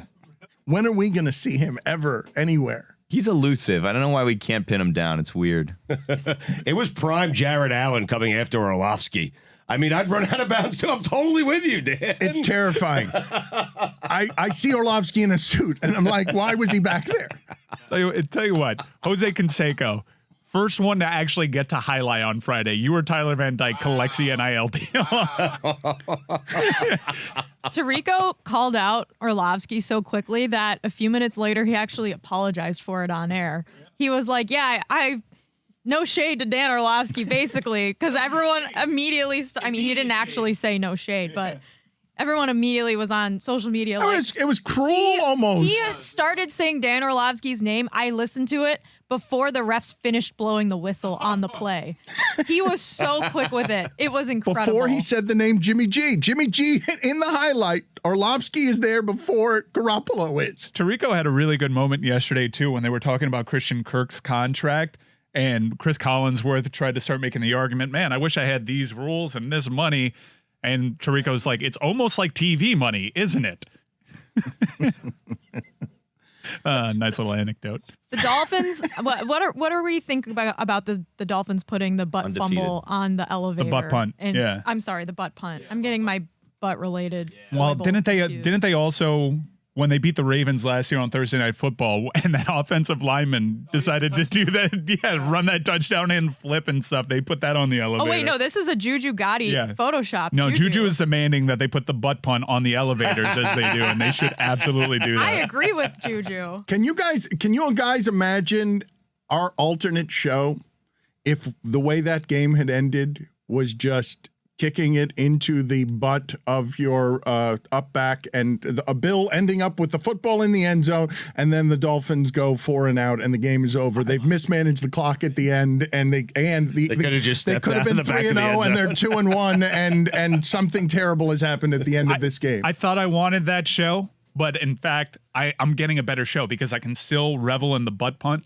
and I get Bills Mafia citing OSHA violations for a hot stadium, and I get That Ken was like Dorsey. one random Twitter user, by the No. way, that Dolphins fans were like blowing up and going after. I felt so bad for this random person. She's not even like a media member, beat reporter, just like some random person on Twitter that everyone's shitting all over. Well, the OSHA one, yeah, but there was a bunch of Bills Twitter Mafia people saying like it's way too hot out there, which I agree. It was a classic internet pile on. And there was the dude that in the backwards Josh Allen jersey that was on the roundabouts at Hard Rock Stadium that just was sitting next to his own vomit, which also might have been heat stroke, by the way. Mike, that day started at the Elbow Room for Bills Mafia. Did you see those videos? Yeah. And ended up like you can't do that. It also ended at the Elbow Room. No, but any day that starts at the Elbow Room is going to be a bad ending. I think that was the day before, Stugotz. Oh, it wasn't a really? day. I don't think. I thought they pregame No, there. this is what you get. Maybe also they might have also done that, but you should know the history of what it is. Love the Elbow Room. Came into Fort Lauderdale this weekend. That's 17 years without a playoff appearance, and now they've got a quarterback, and they know it. And of course, they're going to travel well. That's as rabid a fan base as there is. And they overtook Fort Lauderdale. They overtook the old place where everyone would go when they came into town for Dolphin games. Because they've been a doormat and a laughingstock. It's not just 17 years without the playoffs. It's when you get to the Super Bowl, you lose every time. You are a loser, Buffalo. Even though you've got the Mafia, one of the most intense fan bases, you travel well, and you were made to feel like Ken Dorsey at the end of that game and hungover. And rabid and enraged and hungover, and Dorsey was in air conditioning. Yeah, he had it good. He also changed his clothes at halftime. Did he really? Yeah, the entire staff in that box changed their clothes to the red shirts. Why was McDaniel wearing a hoodie on the sideline? Power move. Those hoodies are so great and comfortable. And he Yeah. was also in the shaded sideline. They have the air pockets. Yeah, he it's was sitting in incredible over there. shady. It's cold over there. Yeah, Yeah, it's freezing over there. You yeah. think this is hot? He was trying to get Needed a inside of McDermott's jacket. head. Right. I don't know if you guys saw the story. Last week, Bruce Arians got like a sternly worded note from the league because it was a weird thing, Stugotz. Bruce Arians was on the sidelines as the former coach. He has to let it go. But he got a note, and then I kept reading the story, and it's because the press box, I guess in, was it New Orleans? Yeah, in New Orleans, they put personnel like Arians so close to like an air conditioning vent of some sort that it's freezing, and the choices are either be a million miles from the action or breathing on the neck of Todd Bowles as the former coach. Wait, so you can... And then starting the fight between Evans and Lattimore because he got in the middle of it because they wanted him up near the air conditioning. You can complain about being too close to an air conditioner at your workplace. Where do I file this complaint? If you're Bruce Arians. All we need to do is win a Super Bowl. Yeah, that actually lost them the game again. That lost them a game against Green Bay. Did you see who Tom Brady was throwing out to? It's Cole Beasley, Scotty Miller, and Russell Gage, who's very, very clearly injured. Cameron Brate's still out there, though. Yeah, as dependable as ever. Yeah. They didn't have Godwin. They didn't have Mike Evans. They didn't have Julio Jones, who we thought fooled us for 1 week, but very clearly it's the same set of issues with Julio Jones. You know who else they had? Who? Kyle Rudolph caught a pass. Rudy, yes. But I will tell you that they still had a chance to win, Mike. And the throw that Brady made to get that game-tying touchdown, they needed a 2 to tie it up, was an incredible throw. A perfect throw by Tom Brady. That was a fun game. I know it was a defensive struggle. No, it People was don't not like fun. that. It was not a fun game. It was a shitty game. It was a shitty game. What was Aaron getting at? I don't know if you saw his post-game interview, but he alluded to sometimes Jumbotron operators put something up on the Jumbotron that shouldn't be up there, even when you're at home. So I relayed some information. He just volunteered that too. It wasn't even, he wasn't asked that direct question. He just volunteered that. I don't like that. What do you mean by that? I don't know, but he's going to get someone fired. They're going to try to figure out what it was, and they're never going to figure it out. And the person that does the everybody clap your hands is going to get fired for some reason. I think he just says things sometimes. Well, you know? speaking of just saying things, Stugotz is saying he loved Aaron Rodgers and Brady being held to 14-12. I loved it. To field It was goals. great. Yeah. So, but beyond Defensive battle, Dan. Yep. beyond Old school football. the sport, we talk about everything happening throughout football, and we overanalyze it and hyperventilate. And at the end of that game, because I do not want to lose sight of this, Stugotz, even though his greatness is metronome droning like no athlete before him, not Sampras, not Federer, not anybody. Just the idea that Tom Brady at the end of the game down 14-6 at 45 with no wide receivers, after doing nothing all game, nothing. They couldn't get down the field. Against that defense. That Aaron Rodgers has left him too much time because it's just 14 that you got. And we all know that Tom Brady is coming again. Stugotz, Kyler Murray can't do that every week. We all know Tom Brady's coming again, and he's got nothing at wide receiver. Nothing. It's Antonio Brown, nope. Gronk, nope. Julio Jones, nope. Godwin, nope. None, Mike Evans, nope. None of the O.J. Howard, nope. Like from whatever the last 2 years, it's just down to like Scotty Miller, and can you hit him in his one right hand? He's got 3 inches over here. Can you hit him exactly right? Or as you said, some other injured receiver, Gage, who Mike is, it's now 3 games in and Mike's saying he's clearly injured. He's throwing. Yeah, he's in. They had to force people out there. Russell Gage was limping that entire game. He can't normalize that. It's hard to put together a game-winning drive when you're in disrepair and you've got 2 field goals all game. But when you need it most, we all know you're coming for everybody. And then the more puzzling thing, this is what's weird about everything that happened at the end of that game. More shocking to me that 45-year-old Brady driving all that way with no wide receivers is, what do you mean he got a delay of game on the 2-point conversion? He knows football and time management better than anyone who's ever played it. What do you mean? He was just going to sneak there. He was going to get the 2-point conversion by sneaking somehow. I think that's also a byproduct of who's out on the field with him. Yes. And trying to get everybody on the same page. It's a big difference. And not where there was Gronk and Godwin and Evans. I mean, even Leonard Fournette is banged up. It's now Beasley, Miller, and Gage, and single-digit Kyle Rudolph. That 2-point play, by the way, was to Fournette, and it didn't count. They had to go back to the 7-yard line, but it was in. It was good. It was going overtime. Fournette's really banged up. I'm Yes. surprised. Like, I guess I should never be surprised at how banged up certain teams are 2 weeks into the season. But even last week, the fact that they won that game despite being as injured as the New Orleans Saints was pretty impressive. They were really banged up right now. The broadcast was hyping up this being like maybe the last Brady-Rodgers matchup of all time. Stop it. What are they going to say Please. after the game to each NFC other? Championship game. You know, this is like a momentous occasion, and they go to see each other at midfield, and Tom Brady says, keep in touch. Stugotz, I don't know if you have read. I saw when Roger Federer and Rafael Nadal, they were weeping together. And Dude, Goosebumps. I just Yes. gotten over that. Yeah. I can't watch it again, to be honest with you. Oh, my God. Very emotional. Federer looks like he's made of wax. Billy's been looking at this entire thing. What is your deal, man? He is souring on the emotion of this. He was not caught up. Billy, why were you making sour faces about Nadal and Federer, rivalry for the ages? Even Stugotz is weepy, and you're over here just making fun of the wax. I mean, I love those figurine. moments, and I love tennis. So I just saw the picture and I was like, it was a werewolf and a wax figure. It was crying. It's weird. How dare you? such a great moment, Billy.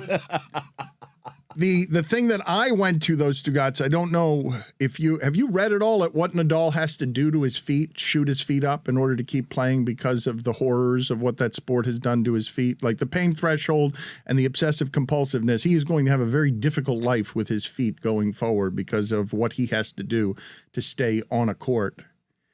As I'm watching football yesterday, and Mike is saying, "Hey, surprised how guys are banged up week 2. Well, the Bucks, champion Bucks of the last 2 years, they seem banged up from Mike Ryan. Oh, man. Did you see Russell Gage limping the entire game? Wow.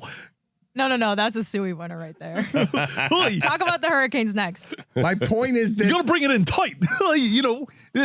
Rome wasn't built in a day. the banged up 3 weeks in, what we're watching is crazy. Kirby Smart lost to Vanderbilt. Yeah. This is Andrew Luck sucking on helium, right? It took Dabo some time, didn't it? Come on, guys. I like this character. You sound like Doug's neighbor. Yeah. Oh, hi, Doug. I like him arguing with people. What? I just like this character. You just, being you think you don't I didn't sound create like it. that. You did. Yes. He's Mike being Dan being Mike. Being Mike. Next level. Billy, so why is it that you're making the funny faces at the emotional moment? I don't know, because I had nothing on it. I just So you just saw make it. fun of him? Yeah, I saw Yeah. the video. I'm like, that seems Right. like a bit much. Yeah. Okay.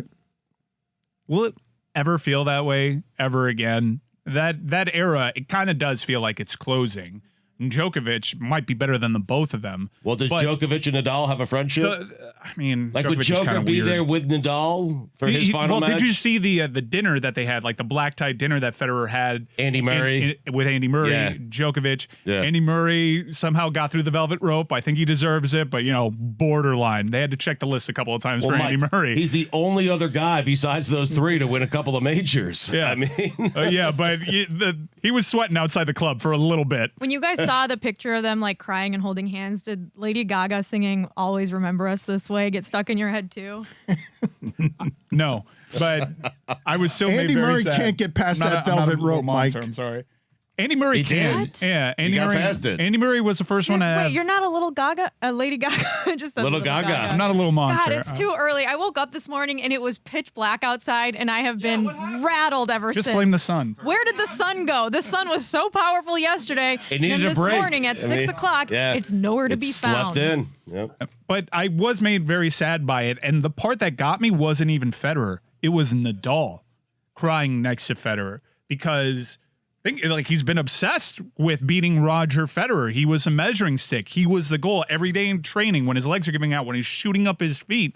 It's with the idea of beating Roger Federer. And it was a career obsession. The fact that they got along the entire time, or were great gentlemen to each other the entire time, actually helps this one moment in history. But I'm going to remember that photo forever. I got the feels looking at that. Andy Murray, and I don't mean this as any slight to Andy Murray. I really don't. He just doesn't belong in the room with those three people because nobody does. They're that much clearly. It's not a slight on anybody that Andy Reddick and Marty Fish and Andy Roddick, yeah. and excuse me, Andy Reddick, Roddick and yeah. Marty JJ Reddick. Fish. Oh, that's $5. Yeah. That Yeah, and he won a U.S. Open and he won Wimbledon. And if those three aren't there, he probably has like 10 to 15 majors. Something Well, like that. He deserves it. You need a fourth, and Murray was the You fourth. don't need a They fourth. needed a fourth. Well, I think didn't the need cool a fourth. I think the cool part about you have to Murray have four being there. there is you actually get to see wow, if Murray played in another era, he'd be looked at the way that maybe Roger Federer is looked at. And Murray was, I think, in my opinion, I don't want to anger older members of our audience, every bit as good at his best as Pete Sampras was. He was just playing in a different era. He was playing in the greatest era of men's tennis ever. It's like the guys who played with Jordan, like Barkley Yeah. and all those guys. Well, I mean, yes, it is, Mike. Maybe not even that, because Andy Murray, at the top of his game, when he was healthy, look at everything he had to sum up and overcome just to win those Grand Slams in that era. So I actually found it kind of cool that he was there, even though the security had to check the list a couple times. When you say, though, choked up, because you mentioned photographs and what it is they can mean, and I know that Billy's made fun of photography, but when I'm looking at that photograph, one of the things that I'm seeing there is the history and the understanding in that sport that Roger Federer in a lonely man's game was able to do it with a longevity that didn't have any precedent. And he's dragging Nadal along with him to keep up on similar spirits, similar mindsets. Only 3 people in the world know what it's like to be those 3 dudes. And so there would be a closeness developed because it's such a lonely sport. For Federer to drag them all, Djokovic is a young man to know, I'm going to keep playing this lonely sport. It's going to be meditation. It's just going to be hitting a ball again. Nobody plays for 25 years. But if you guys want to keep up with me, you're going to have to be similarly minded. And look at what you're going to have to do, Nadal. You're going to have to shoot up your feet. And you're not going to walk right. You probably don't walk right already, but you're going to have so much pain throughout your body because of how you felt the need to obsessively, compulsively chase that dude because he was in front of you. Like, that's what was in that photograph for me. They're weeping because they've been through, nobody knows what it's like to be them except them and one other guy. I'm an Nadal guy. That's my favorite of the bunch. And in seeing that photo, I'm like, asking myself what Nadal had to overcome just to be 75% in some of those matchups, because Nadal was 100% maybe when he was 18. He's been far from that the entire time. He is so beat up. And Federer, in part, also broken, forcing his injury a little bit. But it looks easy for Roger. It looks really hard for Nadal. Super painful because of how he plays. Right. And to me, like, that's what he sacrificed, the pain that he's put himself through just to get on that level. I thought his face was a manifestation of this was my obsession for 20 years. To think of distorting your body because his left arm is a thigh. It's twice as big as his right arm, and his feet don't work right, all in the pursuit of the physical chase of a Roger Federer who's almost won a Grand Slam this year. Physically built differently than you. You have to grind your shoulder through the sport in order to keep up with him as your hair falls out. Like what I saw is two young champions. You've seen them. Their hair falling out has nothing to do with tennis. That's a hot shot. Yeah. He looks like there was no reason to bring it up. The arm was fine. The feet were fine. The hair, leave the man alone. Wouldn't happen if they were playing pickleball, by the way. Way less pressure on the joints. Nadal would be so good at pickleball. He really would be. Oh, my God. Oh, my God. Isn't there, though? When he finishes playing and his arm gets back to, like, normal size, do you think that he'll have just, like, a bunch of loose skin there? As an old man? Yeah. Like flabby skin? Yeah, because you hanging lose off. the muscle definition. Right. Yeah, you just have kind of like the skin hanging off the elbow or something. I like to think that he'll be 90, but that arm stays as in shape as it is young. right now. Forever young. Young because of how rigorous his training has been. That the arm lives long beyond him. Still got the arm, Mike. He dies and the arm is just walking around. You should hermetically seal it like David Duchovny in Zoolander. Just have it in a glass case. Protect that thing at all costs. It could survive anything because it is the healthiest thing man has ever made with one's body. It's stronger than anything on the surface area than anything. We're just going to cryogenically freeze his arm. In 30 years, the arm is at a coffee shop, just drinking coffee, sipping coffee, reading the paper, laughing at Federer and Djokovic because they didn't have body parts that could last forever. When Nadal's heart inevitably stops in his old age. Why? When he lives a long life and cardiac arrest finally happens, I imagine the arm reanimating and starting to pound his chest to revive him. That's how strong that arm is. His arm saves him? Yeah. It would save anyone. It would. Right. It would bring him back to life. And there's a great action movie around just the arm of Rafael Nadal as a superhero because it was able to come close to being as good as Federer.